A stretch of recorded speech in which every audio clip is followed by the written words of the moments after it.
กราบสวัสดีทุกคนนะคะวันนี้มาเจอกับเราอีกแล้วนะคะวันนี้มาพบกับช่องบายมายมิ้นอีกแล้ววันนี้นะคะทุกคนเราจะมาสอนสร้างตามหน้าปกคลิปเลยนะคะก็คือรถไฟฟ้าเคลื่อนที่ได้จริงนะคะทุกคนแต่อันนี้มันไม่ใช่รถไฟฟ้าใต้ดินนะคะทุกคนเพราะว่าเราได้ไปพบมาว่าเราได้ไปค้นพบมาว่าในแมปเนี้ยมันความลึกมันไม่พอเว้ยเราก็เลยสร้างใต้ดินไม่ได้นะคะแต่เราสร้างบนดินก็คือสวยงามน่ารักใช้งานได้จริงเหมือนกันนะคะเดี๋ยวเราไปดูกันเลยดีกว่านะคะว่ามันจะสร้างไงโอเคค่ะทุกคนเดี๋ยวเราไปดูกันเลย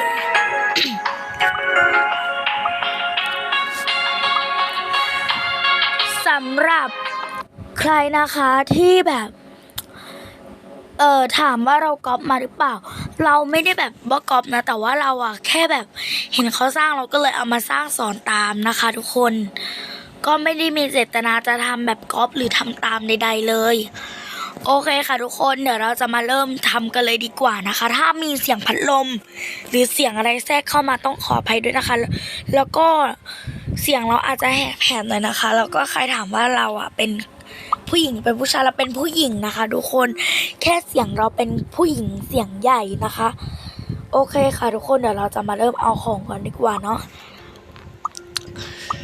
สิ่งอย่างแรกนะคะที่เราต้องเอามาเลยนะคะก็คืออันนี้จำเป็นแล้วต้องใช้เยอะนะคะก็คือบล็อกสไลด์นะคะทุกคนแล้วก็เครื่องมาร์กแล้วก็ให้ทุกคนเอาเครื่องมาร์กบวกมาแล้วก็เครื่องมาร์กลบแล้วก็ให้ทุกคนเอาสวิตช์มา1 อันนะคะแล้วก็มาดูกันต่อเลย ต่อไปนะคะทุกคนให้ทุกคนนะคะมาเอาบล็อกนะคะต้องใช้บล็อกเหล็กนะคะทุกคนจะใช้สีอะไรก็ได้ตามใจชอบ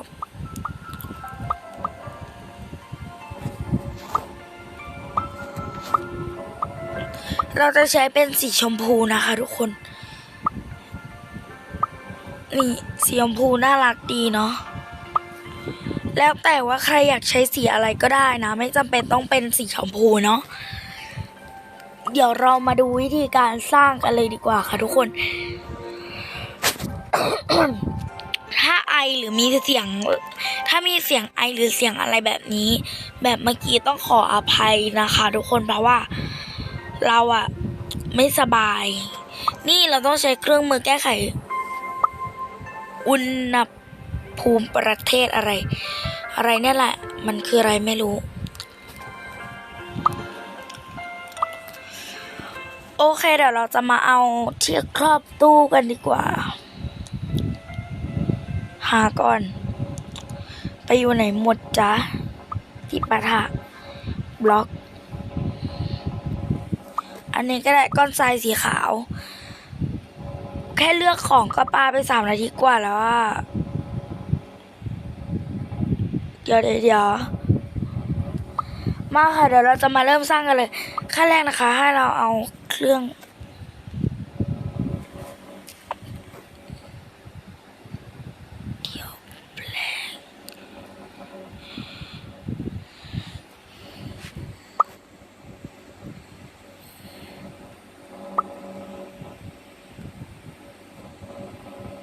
ความกว้างอยากได้ความกว้างเดี๋ยวนะ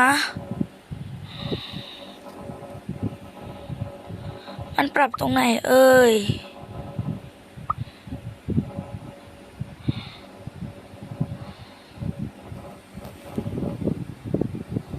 ทุกคนค้างทำไง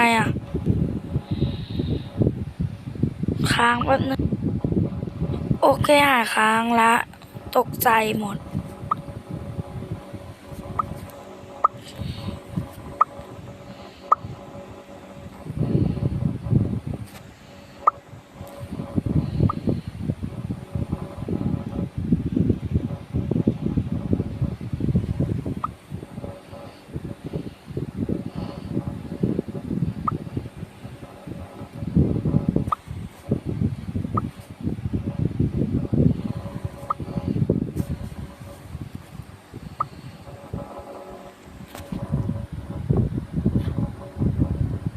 ได้ละทุกคนได้แล้ว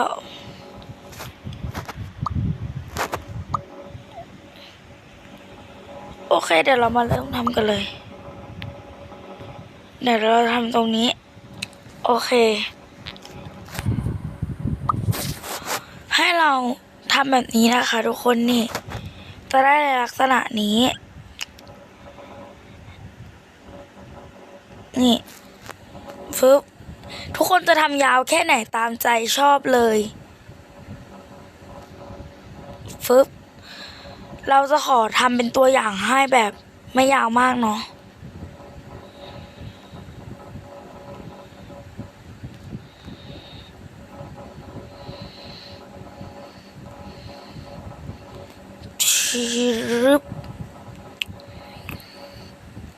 ชุบโอเคพอละยาวไปแล้ว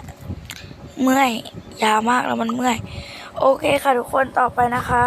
พอเราได้แบบนี้เสร็จปุ๊บให้เราเอาบล็อกสไลด์มานะคะพอเราเอาบล็อกสไลด์มาปุ๊บให้เราวางเอาบล็อกเอาด้านบวกขึ้นแบบนี้นะคะวางอย่างนี้ไปจนสุดทางที่เราทำเลยอันนี้ทำได้จนไม่มีวันสิ้นสุดเลยนะทุกคนจะทำยาวออกนอกโลกแค่ไหนทำไปเลยถ้าวางแบบนี้เนี่ยเดี๋ยวนะแป๊บนึงยังไงวะมึงเนี่ยแบบเนี้ยคือไม่ได้เนอะเนี่ยต้องเอาด้านบวกขึ้นมาเท่านั้นนะคะนี่อย่างนี้ทำไปเรื่อยๆเดี๋ยวเราขอไปทำให้เสร็จก่อนนะคะทุกคนแล้วก็ทำจนสุดทางนะคือมันยาวมากก็ต้องวางเมื่อยหน่อยนะใครที่ทำยาวอ่ะก็ต้องวางเมื่อยหน่อยนี่พอเราได้ประมาณนี้นะคะเดี๋ยวเรามาดูกันเลยครับเดี๋ยวเราจะใช้งานให้ดูด้วยนะแบบหนึ่งทุกคนคะแล้วอาจจะแบบไม่ได้มีให้ลองใช้ตอนแรกให้ดูนะ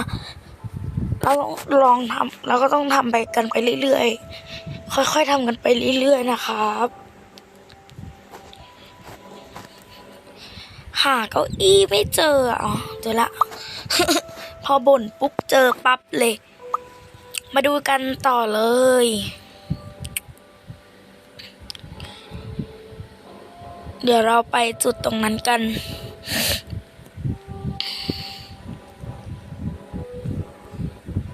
ต่อไปนะคะทุกคนให้ทุกคนทำอย่างนี้เนี่ยเอาบล็อกสีชมพูอันนี้มาวางสักประมาณ6บล็อกวางถอยหลังไปได้อีกนะ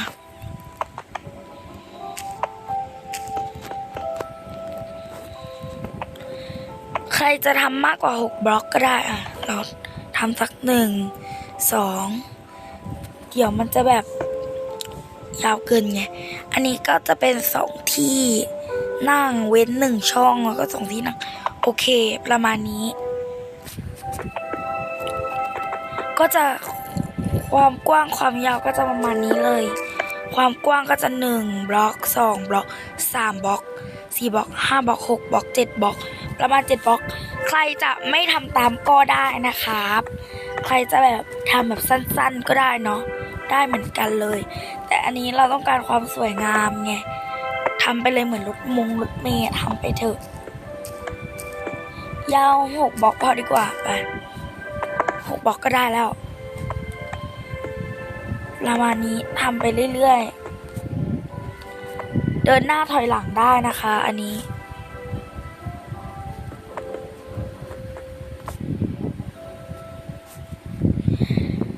ถ้าเราไปทำเราเอาไอเดียนี้นะคะมาจากพี่คนหนึ่งที่อยู่ใน YouTube นะคะเรารู้ชื่อเขานะเพราะว่าเขาบอกอยู่แต่ว่าเราไม่ขอพูดนะคะเดี๋ยวเป็นการละเมิดสิทธิ์เขาอาจจะแบบไม่ให้พูดอะไรอย่างนี้เราต้องขออภัยด้วยนะคะมาดูกันเลยวางเก้าอี้นั่งตรงนี้เป็นของคนขับละกัน2ที่นั่งตรงด้านหน้า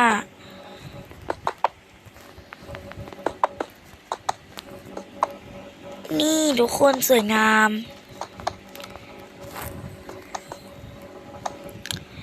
อย่าลืมประตูทางขึ้นเด้อทุกท่าน ใครจะปิดก็ได้หรือไม่ปิดบล็อกก็ได้นะทุกคนตามใจเลย มันแล้วแต่ได้หมด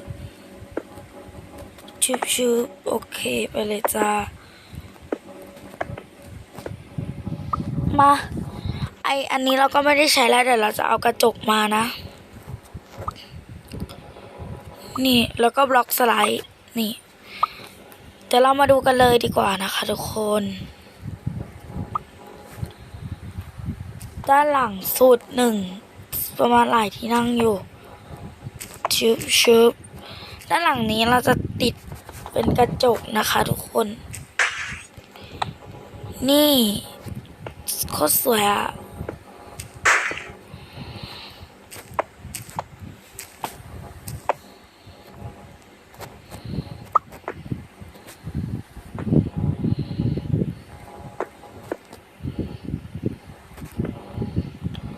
ตกแต่งเลยตามใจชอบ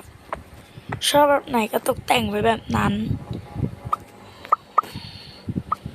ส่วนตรงนี้เราจะใส่เป็นกระจกแผ่นเนาะใส่กระจกแผ่นก็สวยดีนะนี่เสร็จเรียบร้อยนะคะตกแต่งไปเรื่อยๆทำเป็นกระจกนี่เดี๋ยวเราเอาประตูมาใส่ด้วยนะ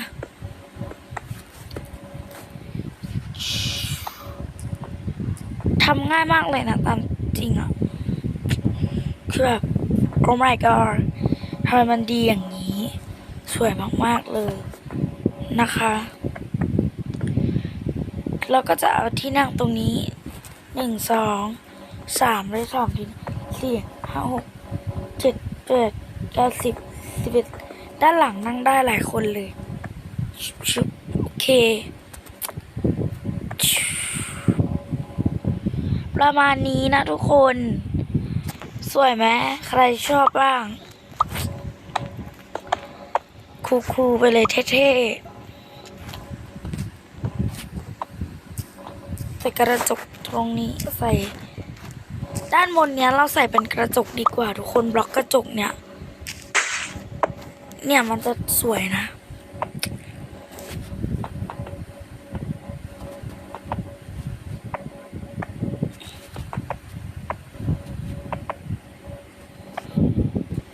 จริงๆอ่ะที่นั่งคนขับก็ไม่ได้อะไรนักหรอกทุกคนเพราะว่าไอ้ตรงสวิตช์เปิดอ่ะมันอยู่ด้านนอกแบบเอาง่ายนะมันจะมีคนเอาแบบคนนั่งหน้าก็คือแบบเป็นคนดูแลผู้โดยสารละกันอะไรประมาณนั้นนี่ทุกคนก็ได้แล้วประมาณนี้เลยสวยไหมสวยเด้อมาใส่ประตูเราเอาไว้ด้านเดียวดีกว่าเพราะว่าประตูมันมีแค่มันอยู่หรือว่ามี2 ฝั่งไม่รู้ใส่ไปไม่ได้อะไรมากเนาะประตูมีแค่2 แบบมาดูกันเลยกระจกออกมาเลยแป๊บหนึ่งใส่ไปจ้าประตูใส่ไปเท่ๆใครคิดว่าเท่ก็คิดว่าครูมาเลยให้ระวังบล็อกอันนี้ก็วางไหลแล้ว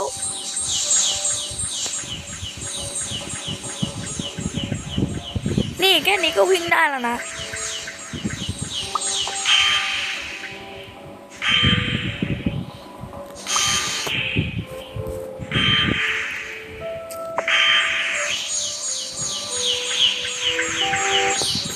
นี่ทุกคนเท่เปล่า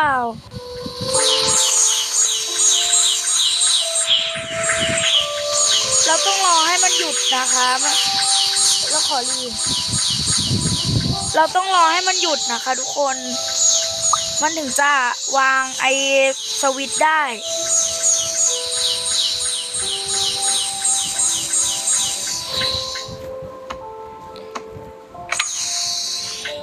เอา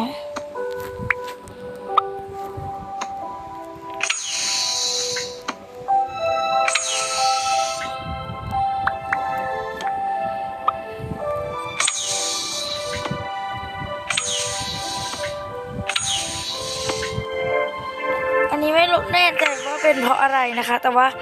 มันวิ่งได้ของจริงเด้อเธอ แต่ถ้าทุกคนแบบสลับชุบชุบมันก็จะวิ่งได้อีกไปเลย นี่มันต้องเอาไว้สองฝั่งนี่จุดตรงนี้ก็วางอันนี้ได้อีกไปเลยจ้าเท่ๆคูลๆโอ๊ยวางไม่ได้เลยคือเอ้ยเดี๋ยวขึ้นไปนั่งให้ดู นี่นะคะก็วิ่งได้ของจริงนะ แต่มันอาจจะช้าๆหน่อย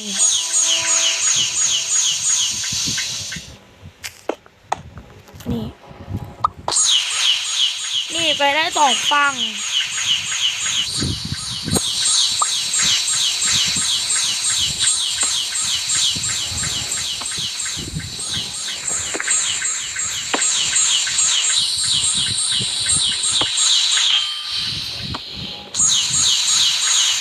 นี่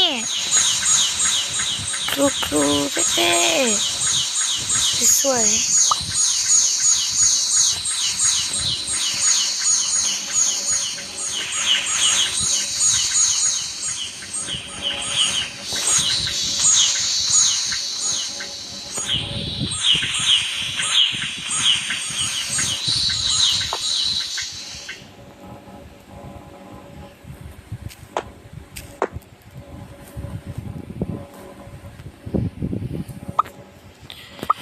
ก็ประมาณนี้นะครับรถไอ้นี่ของเรามันหลุดเนาะ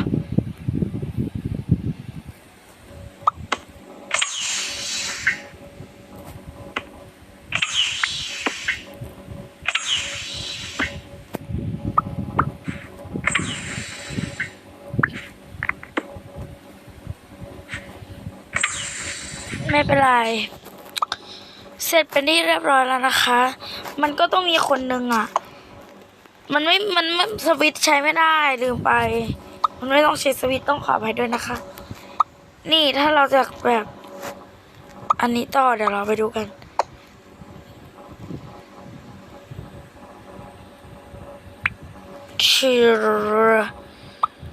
สวยรู้สึกว่าสวยงามมากนี่มันต้องอย่างไร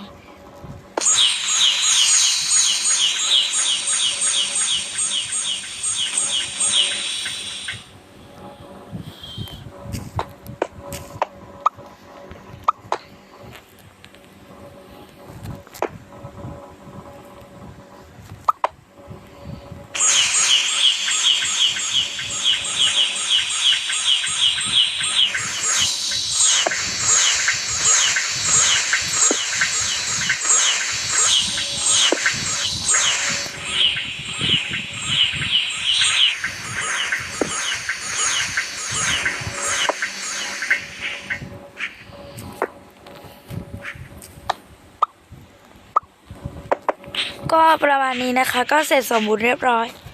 กับรถไฟของเรานะคะเป็นยังไงกันบ้างเล่นได้ไหมมันดีไหมมันเท่หรือเปล่าช่วยบอกกันด้วยนะคะ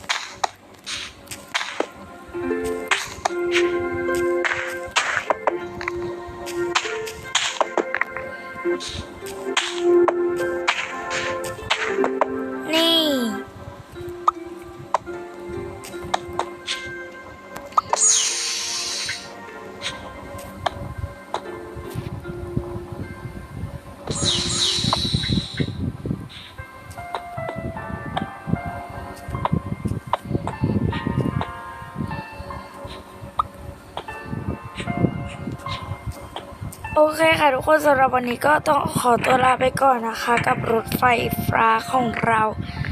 ก็เสร็จเป็นที่เรียบร้อยแล้วนะคะ เดี๋ยวเรามาสำหรับวันในวันนี้นะคะ รถไฟฟ้าก็เสร็จแล้ว ขอตัวลาไปก่อนถ้าสอนไม่ละเอียดหรือสอนไม่หรือสอนไม่รู้เรื่องอย่างไร ต้องขออภัยในณที่นี้ด้วยนะคะ แล้วก็แบบถ้าเกิดว่ามีอะไรผิดพลาดก็ต้องขออภัยด้วยนะคะ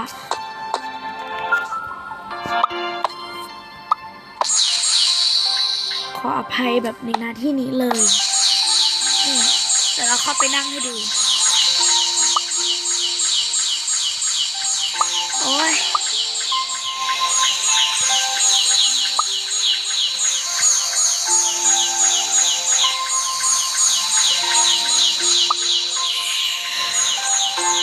ก็เล่นได้นะคะทุกคนสำหรับวันนี้ต้องขอตัวลาไปก่อนนะคะสวัสดีค่ะบ๊ายบาย